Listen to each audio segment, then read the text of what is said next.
I'm old enough to remember when microwaves happened, and they were friggin' huge. And I remember once putting a marshmallow in a microwave. Okay, don't try this at home. It makes a big mess and you'll end up having to throw the plate out. But if you put a marshmallow in an old-fashioned microwave, it gets to be the size of like a grapefruit. It's really scary and kind of fascinating. Cool. Use a paper plate because you will be throwing the plate away. It is glue. You could build a house with it possibly.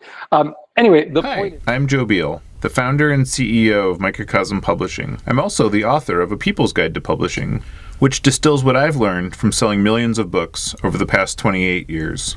I'm Ellie Blue, the Vice President of Microcosm. We started this podcast to share what we've learned with newer publishers, so you can learn from our mistakes. Or maybe you just want to learn about the publishing industry. This week, we bring first-time special guest Lee Wind of the Independent Book Publishers Association, and maybe more pressingly, of the We Are Stronger Than Censorship campaign.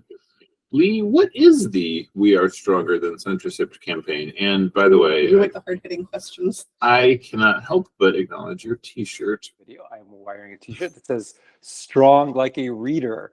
And the O of strong is a do not enter sign with a white horizontal bar in the center that is opening up to reveal that white horizontal bar is actually a book in the middle of being read. And that is the cool piece of our logo. The project is called We Are Stronger Than Censorship, and it has a little bit of an origin story. So the other hat I wear is that I'm an author of books for kids and teens, and mainly about books for, I'm gay, also. I mean, not that you would see that on video, but like, it's an important thing to share for the origin story. Oh God, when I was a closeted teen, all I wanted was to not be pegged as gay. I didn't want anyone to know. I tried to be so straight acting. Divergent story. But anyway, the books I write for kids and teens are largely about queer history, social justice, queer empowerment. I write in 3 different categories. And a couple of the books that I've done is a nonfiction series about queer history that has been published by Learner. And the first book in that series, No Way They Were Gay, for readers, this is readers 11 and up. It's a lot of primary sources, and it's won a lot of awards, but it's also been challenged quite a bit and been banned a number of times. And in fact, the follow-up book in that series is called The Gender Binary is a Big Lie. It came out last year, and that was recently on the Department of Defense list of all the books that had to be pulled from. There's like 600 books that were saying had to be pulled from all their schools in 11 different countries and like all over. So like, because of my books being banned and challenged, I've learned a lot about like what that means and that is. And I got to meet the person in the US that holds the data on book banning. Her name is Dr. Taslin Magnuson. And Taslin and I became friends because she hosts these sort of like support group meetings on Zoom for authors in the position that I've been in. And as we became friends, I was talking to her and I was saying that it felt like everything we were doing on the freedom to read side felt like defense. Like we were playing defense, people were trying to fly under the radar. They didn't want their books to be, hit. And we were like, well, what would offense look like? What would it mean to go on the offense against book banning? And that's where we cooked up this idea for We Are Stronger Than Censorship. So in brief, well, I guess too late for that. But the idea is that we buy and donate 2 books to offset every 1 book challenge. The idea is to make the numbers work against the book challengers, right? Like these people are so eager to limit the freedom to read for others. So what if we made the numbers work against them?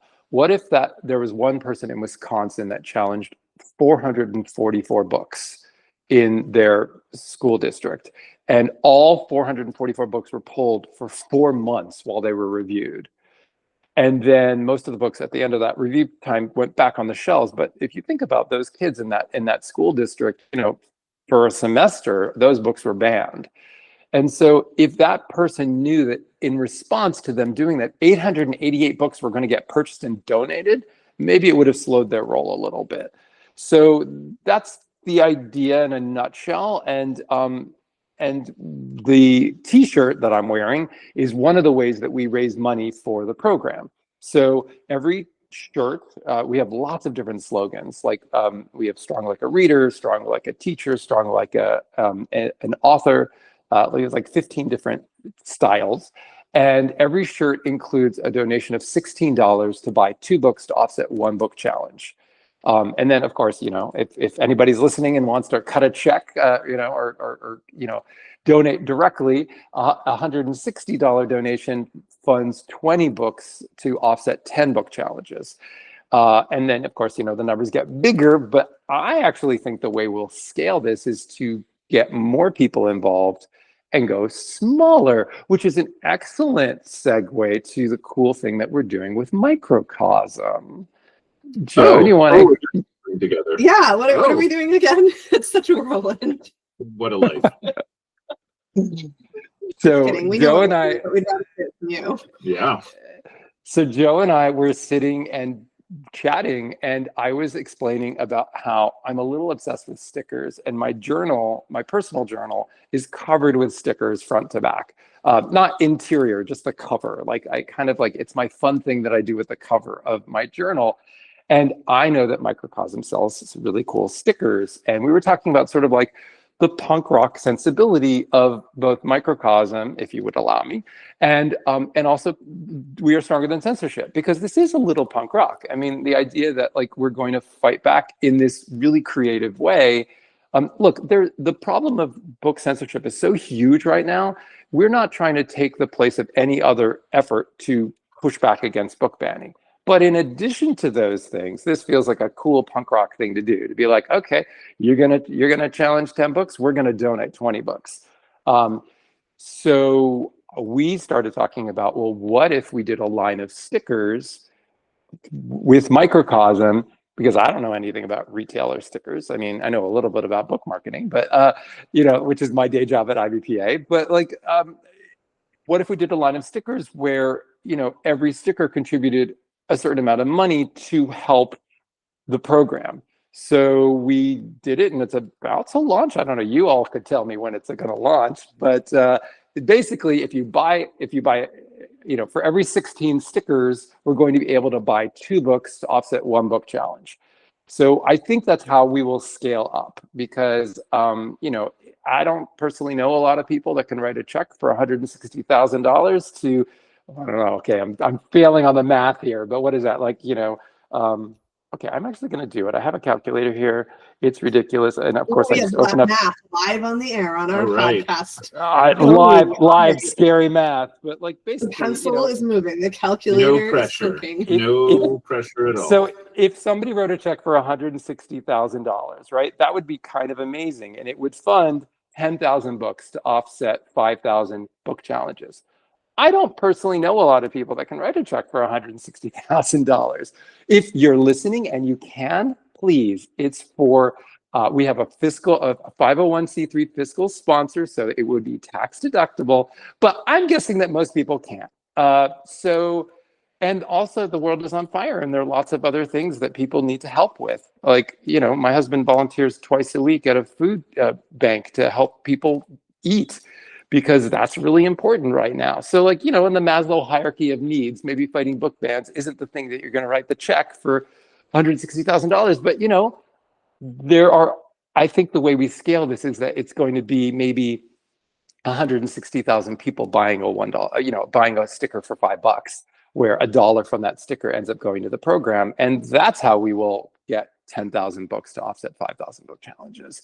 So I'm really excited, because it's democratizing the fight against book banning, and also it looks really cool. I mean, this no, it does, and it's like I can't wait to have one on my journal, right? And there's, like I said, there's like strong like a librarian, there's strong like a bookseller.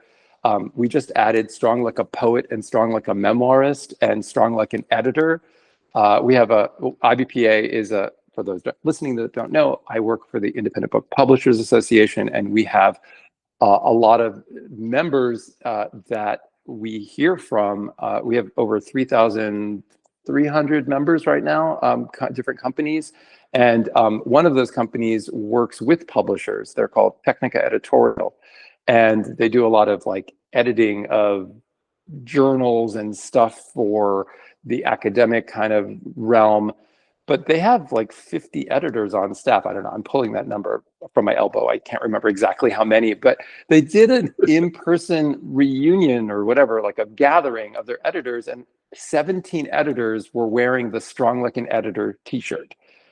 And so that was a really cool thing. So yeah, I'm very, very excited about teaming up with Microcosm in this way, and really think that it will be this cool thing. Let's see how much we can push back together.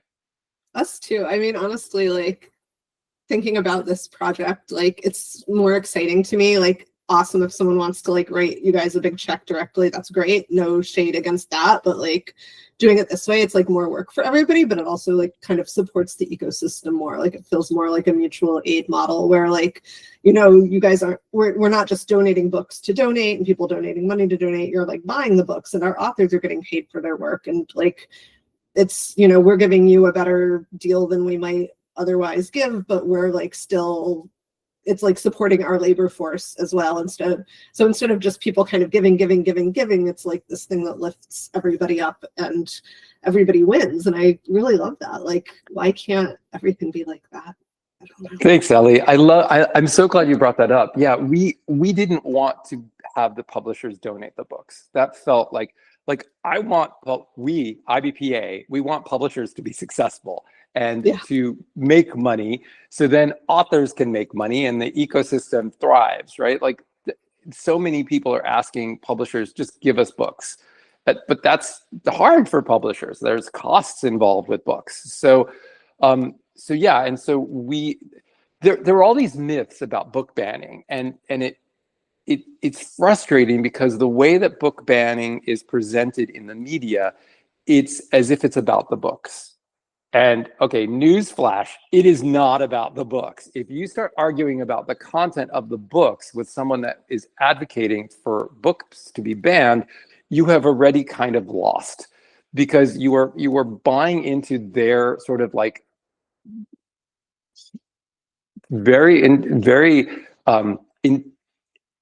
insidiously constructed mental model that says that there is something inherently wrong in sharing information with other people.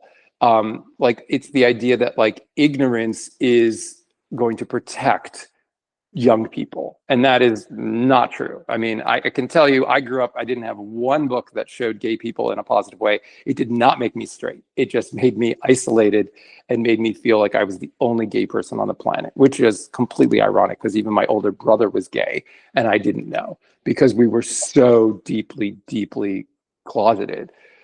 So I feel like, so the big myth is it's about the books, and it's really, when it's really about the chilling effect. What they're trying to do is they're trying to make teachers and librarians so afraid to bring in any representation outside of their sort of like white Christian, cisgender, straight, wealthy paradigm, that there'll be no diversity in libraries, there'll be no diversity in classrooms, and they are trying to construct a bigger closet to shove all of us diverse people into, which is, and allies as well, which is bullshit. And I don't know, can I swear? Sorry. Yeah, please. Actually, okay, I just think it's okay, excellent. It's just so, it's so messed up. And it's like when they say that any book with a representation of two moms in it or two dads is pornography, then they're like, and you advocate for that book, then they're like, oh, well, you want to give pornography to children. Like, it's so messed up. We're buying it. We're letting them set the agenda by setting the vocabulary. Look, we're word people. It's, don't buy into it. It is not about the books. It's about the chilling effect. And then there's another myth, if I may, which is that getting your book banned or challenged is like a badge of honor. and you're going to sell a ton more books. And see the previous myth, it's about the chilling effect. And it turns out that even the books that are in the top 10, they're not making the money they should be making because of all this sort of challenges. And from my perspective at IBPA, I get to talk to a lot of publishers, and many of the ones that are mission driven, that are particularly focused on publishing works by queer people or Black people or other BIPOC people, they are telling us that their sales to schools and libraries are down, in some cases, 50%. So if you think about that, if their sales are down by half to what they were expecting, that impacts the entire supply chain of them bringing in new books, of them their print runs. Like, it depresses everything. And what's so ironic is that, like, the people that need these books, I think you could argue that, like, even the people that are not the books that are not about need the books, right? Like, I need to read books about the Hispanic and Latino experience so I can be a better ally and I can have that empathy thing. But definitely my Latino and Hispanic friends, they need those books too for their lives and their families. And so it's like the demand for the books is there, right? Like the sort of the global majority that the US is on the cusp of being part of. It is there. The audience is there. What's happening is that they're trying to depress or chill the environment, so those books aren't being picked up by the sort of traditional trade system. And libraries are, I think librarians are amazing. I think librarians are huge allies and advocates. And the idea that, like, I saw on Instagram recently, somebody was saying that it's like a supermarket. Just because I don't like cheese, it's not like my supermarket should no longer carry cheese, right? Like, somebody else might like cheese. The idea that, like, in a country that celebrates freedom, that we would want to impinge on somebody else's freedom to explore, to learn, it's really infuriating. Like, we call ourselves the land of the free, but there are people in our country that think that nobody should be free to be exposed to things that they don't like, which is hugely messed up. Like, fine, you can have input on what your children read, and I'm sure you do, but you have no business telling other people what their children should have access to. Right. And that is a perfect segue to my point, which is, as a young person, I similarly suffered from, let's call it, milquetoast literature, where things were, like, so severely whitewashed that I literally thought books were boring. I literally thought I didn't like books because I had been just inundated with crap, And then it wasn't until I founded the press and missed out on an entire childhood of reading that I was like, oh, I'm arrogant enough at that age.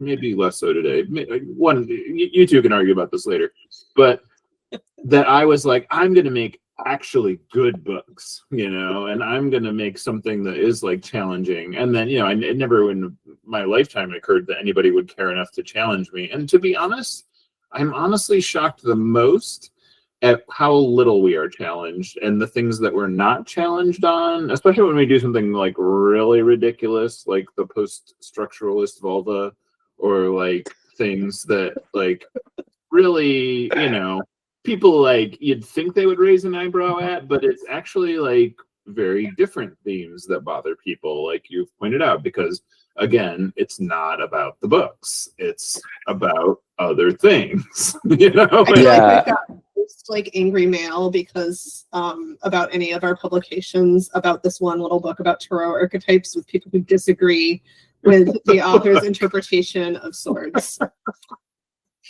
Wow. Okay. Like, well, I mean, yeah. But there's also this weird idea, right? And this is actually, I think, a big problem in book publishing, that, like, when you ask most authors who is their book for, they'll say something like, everybody. I want everybody to read my book. And it's like, no, but like pause, press pause on that. Like saying that you want to reach everybody is a great way to reach nobody. Like you're just gonna like throw money away, and that's like don't have some goal in your mind. But I hear you so much, Joe. Like I thought history was really boring, and then I ended up writing 2 books about history because it was so unbelievably fascinating.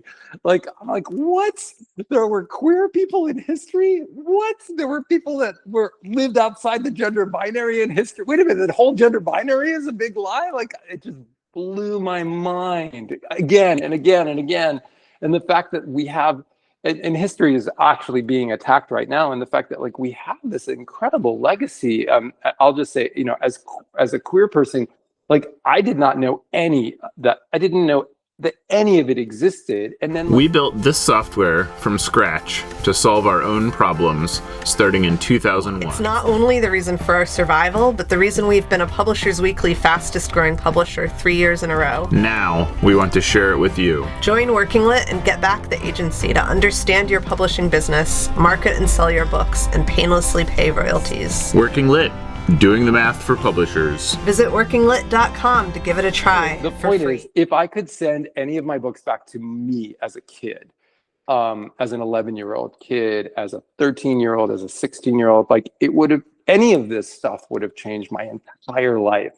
And that's sort of my compass when I write. Like, is this book something that would have been really meaningful to me? And then I'm trying to just sort of pay it forward because I actually don't have that magical microwave, time machine. But yeah, it would be cool. I wasn't allowed to have a microwave as a kid either, so I feel for you. Can you tell us a little bit more about your experience with your own book being banned and challenged? Like what happened and how did that feel, and what was your reaction? What was your publisher's reaction? So when I tell people that my books have been challenged or banned, they're like, oh, congratulations, right? Because like the first thing they think of is that, well, it must be getting a lot of attention. But again, the chilling effect is that it actually makes it harder. But that's the thing, it makes it harder to sell all the books about queer history. All the, I don't know. I was laughing with my agent at one point. I was like, oh, well, this book will really get banned. And she's like, Lee, everything you write is, going to be challenged and banned. And that can sound depressing, but also I'm not writing it for the haters. Like, I'm not focused on them. I think a lot, there's this great quote in the book Bird by Anne Lamott.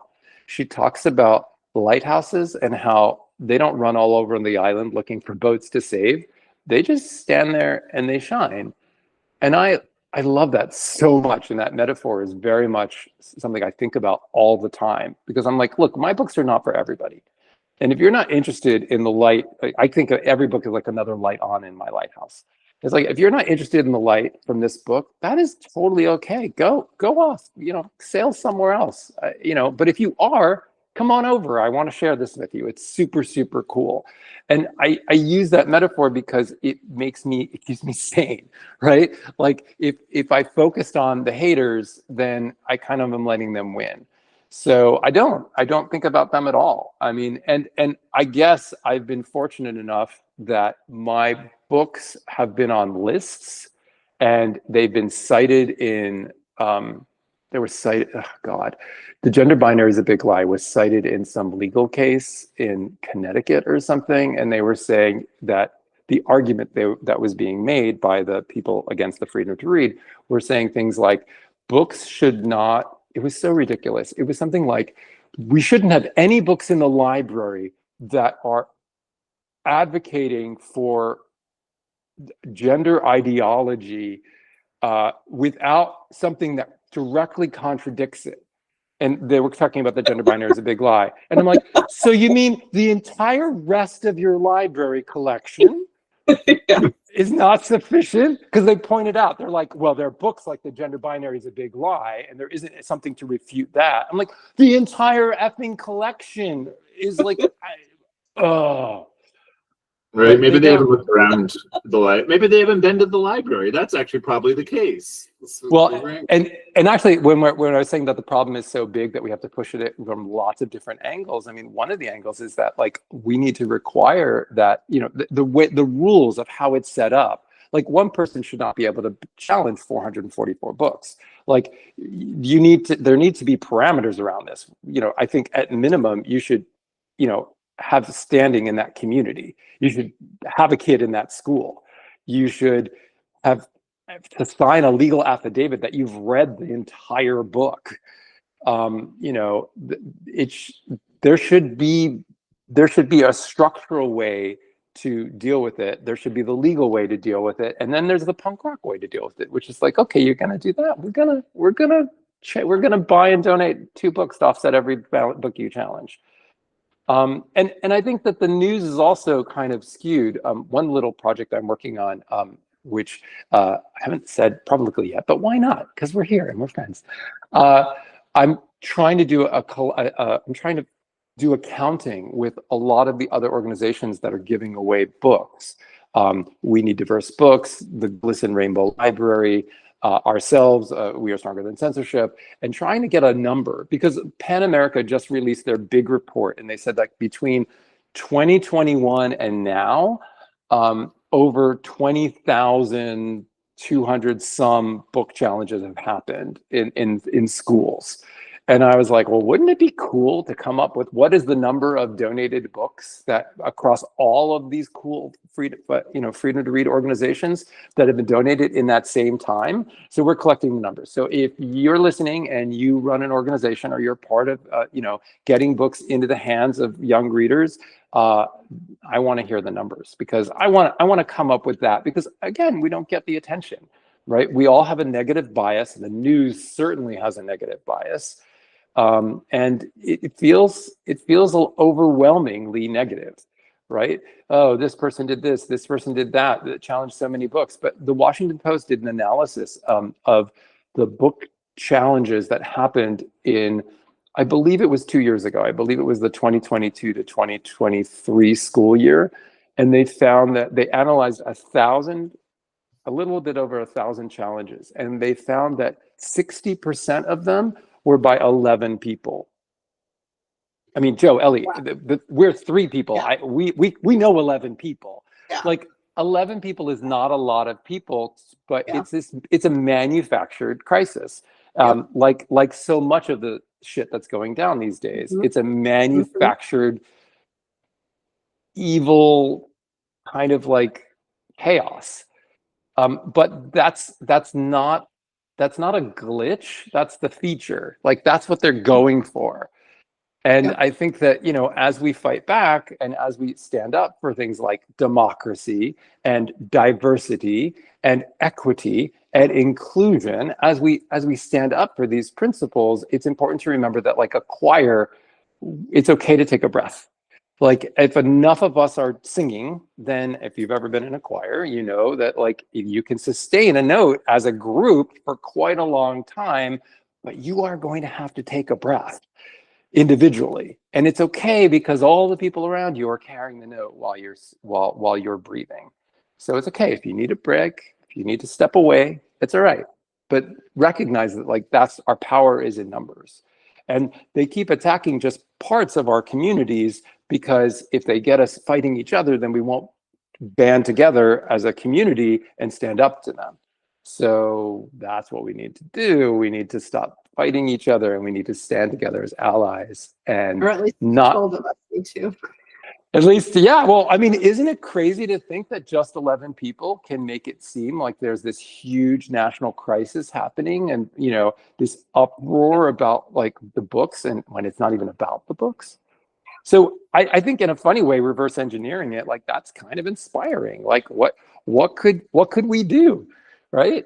So we're gonna do some stickers. We're gonna buy some books, and we're gonna get the word out. And I also want to say that in this world, we have in the US, if you walk into any bookstore, well, I don't know, most bookstores, you walk in And the back of the envelope math is that 4 out of 5 of those books in that store are from corporate publishers.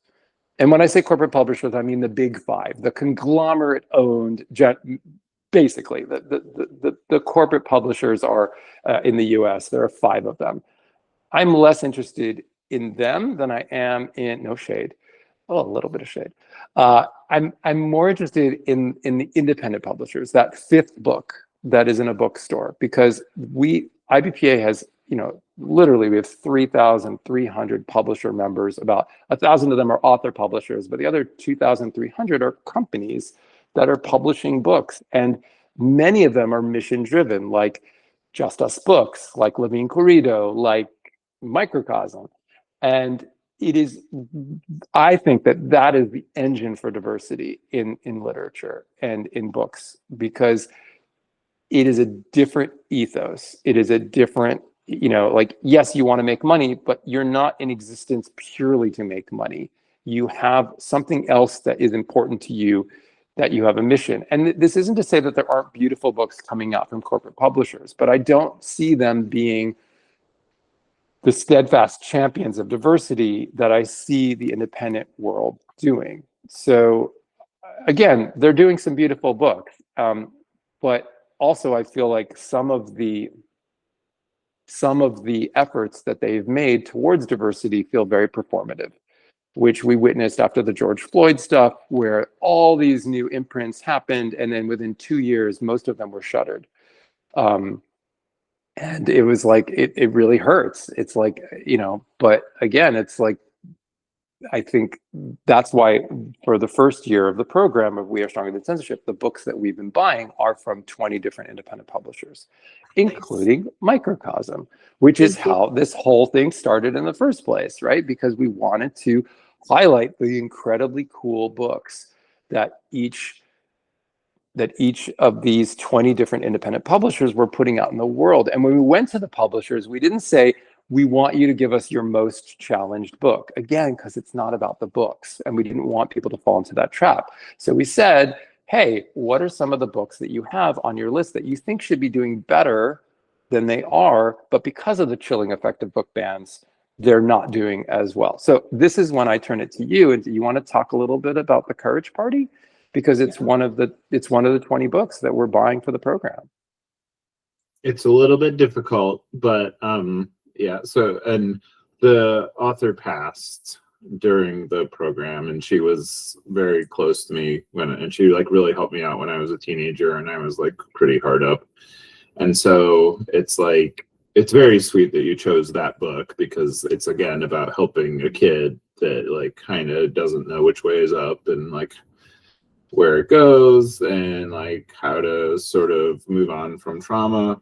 And it is based on a real story with like another kid that their family adopted, and who is like I'm still close with, and it's like a cool thing on like a whole ton of levels, as well as like the HBO made a documentary about their family that's like a really cool story, because they were important people in like creating graphic novels to be about things other than superheroes wearing tights, mild shade to superheroes wearing tights, because comics can be about so much more than that, and that was kind of their big preface. And then so the book is kind of the story of that, as well as like a how-to narrative. And so it's like really cool that, that, and to your point, like the bulk of the audience for that is like schools, libraries, kids, parents. So it is like exactly the kind of book that's like going to see major resistance, major challenges, because it's like breaking a lot of taboos. Yeah, the book, we developed it for the school library market and for the comics market, and it came back from the printer in April of 2020, when all of those things were completely shut down and not buying anything. And it's a big hardcover book. It's called The Courage Party by Joyce Brabner. It's like a big illustrated story about, helping kids deal with sexual assault that they've experienced and in their communities. It's very serious. It's like frames the kid not as a survivor, not as a victim, but as a crime fighter, which I love. And, you know, it's really kind of all about, you know, this little girl experiences something traumatic and they throw her a party, and all these women come together and they're like telling their Me Too stories, essentially. It's super powerful. I feel like every kid and a former kid probably needs this book and will cry the whole time they're reading it. And it does seem like tragic that, yeah, by the time we had the opportunity to sell it into the intended market, this chilling effect had already begun. In the, like, you know, we developed the heck out of that book so Texas public schools would take it for their libraries. But guess what? They haven't. And, you know, every kid needs a book like this at some point, unfortunately. It's very real. So thanks for helping get it in front of them. Our industry is run by billionaires and conglomerates. At Microcosm, we wanted the freedom to independently sell our books, easily pay royalties, manage our inventory, and understand our business all in one place. That's why we've been using our own software since 2001. Now, we want to share it with you. Working Lit is the only business success software that is created and owned 100% by publishers for publishers. Join Working Lit and get the agency you need to help your business grow. Visit workinglit.com to try it for free. Microcosm is kind of punk rock, right? Like, you don't rely just on the sort of like library and school distribution. You're in a lot of different kinds of stores, and not just bookstores, right? A lot of different kinds of retail. And you know, and yet at the same time, like, I'm thinking of that Texas judge that was like, well, people can just buy it if they can't get it at the library. And it's like, wow, your privilege is showing. Like, not everybody can afford to buy every book that they're interested in. I mean, I can't even. I get books from the library like every week. I'm going to the library to get more books. And for the publishers listening, the library is a great place for your book to be discovered and then purchased, because I've certainly done that many times, that I've gotten a book from the library and I'm like, I love this. I need to own a copy of this. That's what I was going to say, is that a lot of times the library is a pass on the filter, because there's so much of a static to noise ratio problem that, like, literally any touchstone that creates familiarity with a book is ultimately what helps it find its audience. So that's like another cool thing that We Are Stronger Than Censorship is doing, is like adding a touchstone. But yeah, I think about this all the time, because, you know, whenever we tell people what we do professionally, they're like, oh, isn't it all just on Amazon now? And you're like, well, I guess if you like ignore what's happening in the world, or they'll say something like, does anybody even read anymore? And you're like, yeah, book sales are at a record level. It's not that, you know, but it's, the problem is that there are more books than ever being published and more books than ever being challenged. So can I ask, where are these books being donated to? Like, how are you choosing that side of the partnership?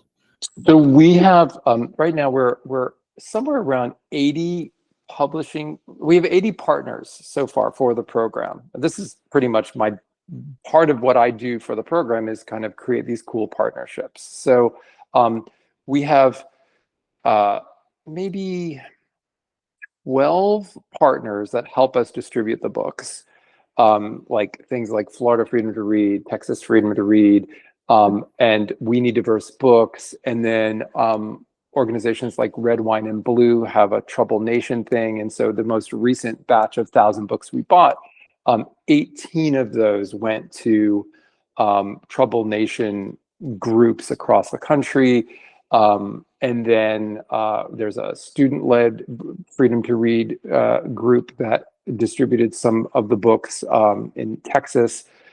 So it's really, you know, there's so much demand there. Like we would not have a problem getting more books out into the world and into the hands of people for whom it would be life-changing. And I was thinking about that, like when you were talking about the Courage Party, like that book would be life-changing for someone that needed it. And that kind of care and heart and mission behind it is why I was so excited to have Microcosm be part of it, because like that is the kind of books we want to give attention to, right? Like we want to surface it. And I loved how you were saying like the static to noise, was that it? Static Static to music, right? Do we want it to be noise? But like, Well, I mean, maybe you want to hear the static and the noise is annoying. that's true. Actually, I was thinking about this is another like I'm old moment, but like changing the radio station and like hearing the static in between the things. And my husband was scrolling through Instagram the other day, and it was just the constant like the changing radio stations of the sounds of the reels flipping. And I was like, oh, that really makes me think about like trying to find a radio station that you're listening to. Right. Yeah, we're all too much time doom scrolling. So the mechanics of this program. So you have obviously, I'm seeing that you've made t-shirts. And then so what, and I guess wait, I can go full circle here. In the signal to noise ratio or signal to music ratio, we have like, I guess we can create awareness of the program by putting the stickers in stores.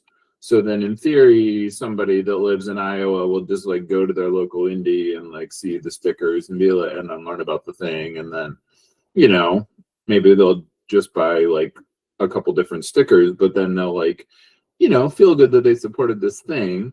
But then maybe then they'll tell somebody about it, and then they'll tell somebody about it, and we'll create a bit of virality.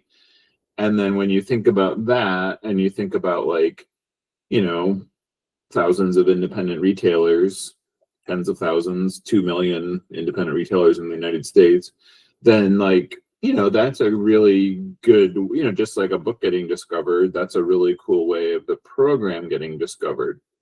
Is this what you intended or foresaw with your idea because I think you approached me with this idea. I don't think I came up with this.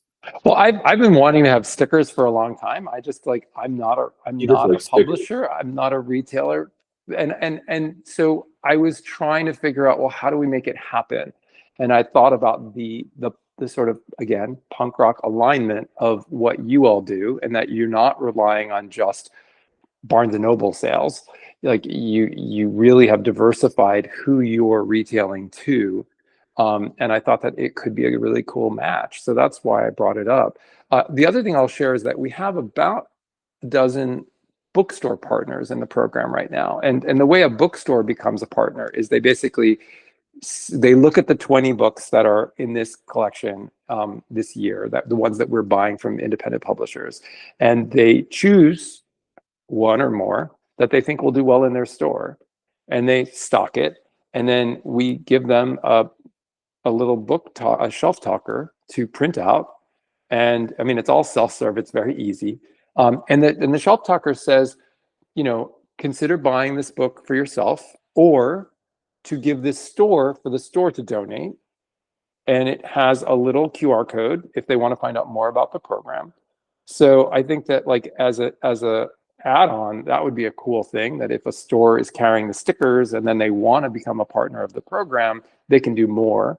If they want to buy t-shirts that say, strong like a retailer, we can create those. There's if they're not a bookstore, right? Because strong like a bookseller is already a shirt we have. Strong like a sticker seller, I don't know that it would be very successful, but strong like a slap tagger. Mm-hmm. Ooh, yeah, there you go. Like a what? Ellie, say it again. The slap tagger. That's like a person that does graffiti with stickers. Nice. Where they just slap it on the stop sign. Mm-hmm, mm-hmm. I don't know if they would buy the t-shirt. They would. They do. You get pretty strong doing stuff like that. You're doing all kinds of like core strength cardio. Running from the cops, getting hanging like off the edge of the 10 building, feet up, all kinds of stuff. Standing on your bike to put the sticker on the. Not that I would know. A little parkour sticker moment. Mm-hmm, mm-hmm. So there's a bit of that too. But like, was this? So this is just an added bonus. This was not part of the vision then. Well, I've been trying for a long time to think, how is this scalable? how do we get the numbers to be bigger? How do we expand what we're doing? So like, if we can get the numbers to be really big, maybe it really does serve as a, pulling an emergency brake on a runaway train. And it does feel a bit like a runaway train. Book banning has become so, it is a manufactured epidemic, but it actually at this point is an epidemic. It is so widespread. I think the name of PEN America's new report was sort of like the normalization of book banning. It's impacting so many communities, so many publishers upstream, so many authors, so many readers, so many librarians who are really on the front lines, that I would love us to be more, to have more books out, to get more books into the hands of kids. Books are so powerful. I think that every book is like an empathy machine. It's this magical thing. And they're fighting books because they don't want people to have empathy. They don't want us to have empathy for each other. And I mean, I think that the current people in charge are absolutely devoid of empathy. And with every choice they make, it's like they show that they're not readers. They have very little compassion. And I don't think that's the world that most of us want to live in. Well, on that note, we are just about out of time, but thank you for coming on. Lee, do you have any parting words of wisdom you'd like to share with our readers? I don't know if it's wisdom, but I'll just say, like, when you read a book that you really love, especially if it's about or by a person from a community that is underserved or marginalized in some way, talk it up. Like, share about it. Like, I think that that's one of the easiest and coolest things that we can do. I think that the thing that really motivates book sales is word of mouth. So I'll share that, like, I recently listened to Pride and Prejudice, and then I was talking with a group of queer author friends, and I was saying, man, I wish there was a queer version of Pride and Prejudice, because that would be so fun. And someone said, oh, Lee, there is. And I'm like, what are you talking about? It's called Most Ardently, and it is effing amazing.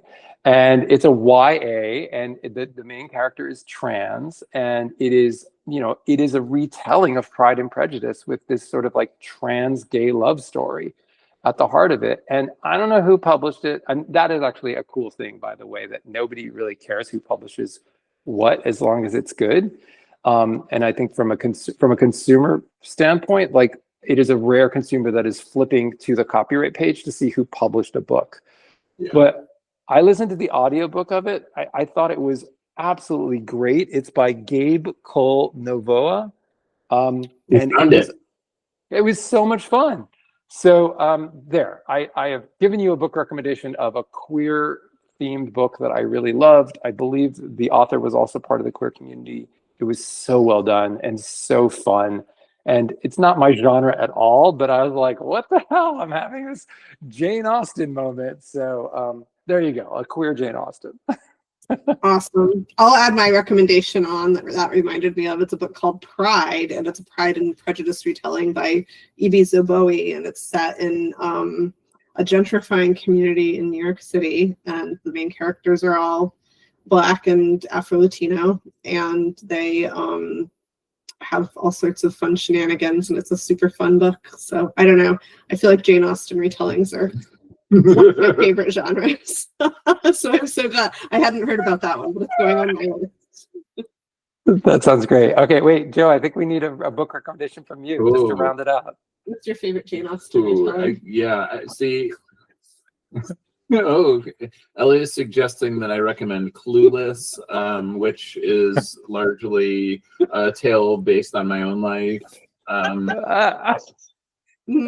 And struggling into moments of knowing a lot about something where people like sort of like have lower expectations on you. I think you're referring to Legally Blonde, actually, which we watched the same day we watched Clueless. Sorry, I'm learning a lot about 90s media. I thought it would be time, and I am floundering. Maybe you should just recommend a book that you would. A book that I've read. Yeah, that is usually it tends to go better that way. So mostly, and this is the funny thing. It's like I just finished a school program. So most everything that I've read is either like books for school or books that we are publishing. And so the book the book that just came back from the printer is called "Is There a Cult for That?" And I feel like that is like the book of our time, because a lot of like her stuff is like observances where, she's mostly like making incisive humor, and none of it is really a stretch, but she just is kind of like pointing out commonalities, and especially around things like culture and outfits, and she's like creating categorizations, and like the joke is that you're like trying on cults to find the one that's like right for you, but I think like the actual point of the book is to like develop critical thinking skills and be like, oh, right, like there are things and there's like reasons that you would not be, like that you wouldn't be hoodwinked for this if you like knew what to look for. I like that. And like, it's and she also kind of addresses how like a lot of smart people get like sucked up into stuff, despite all that. And so I thought that was like a cool book. Maybe we should send copies to those 11 prolific book banners. Oh yes, and then I can learn the difference between Legally Blonde and Clueless. We just have to watch them again, basically. Right, I guess so. I think Ellie has an agenda here. Apparently. It was a great time for movies. What can I say? Especially if you're a teenage girl. Yes. Thank you so much for coming on the program, Lee. Again, this is Lee Wind. You can find everything that we've been talking about at wearestrongerthancensorship.org. And or you can find their merchandising on the Microcosm page if you search for "We Are Stronger Than Censorship Creator," and then it'll show you everything. And everything is available now, shipping, now. So we're gonna have a great time with that. Awesome! I'm so excited, and thank you both so much for everything, and for being light in the world, being another lighthouse. I really appreciate it. Thanks for joining us once again. Please send your questions to podcast@microcosmpublishing.com so we can answer them on future episodes. And please give us 5 stars on iTunes and everywhere else that podcasts are reviewed. You can find us on the internet at microcosm.pub, on Twitter at Microcosm, on Facebook at Microcosm Publishing, on Instagram at Microcosm_pub, and here in Portland, Oregon on North Williams Avenue. Thank you so much. Have a wonderful week.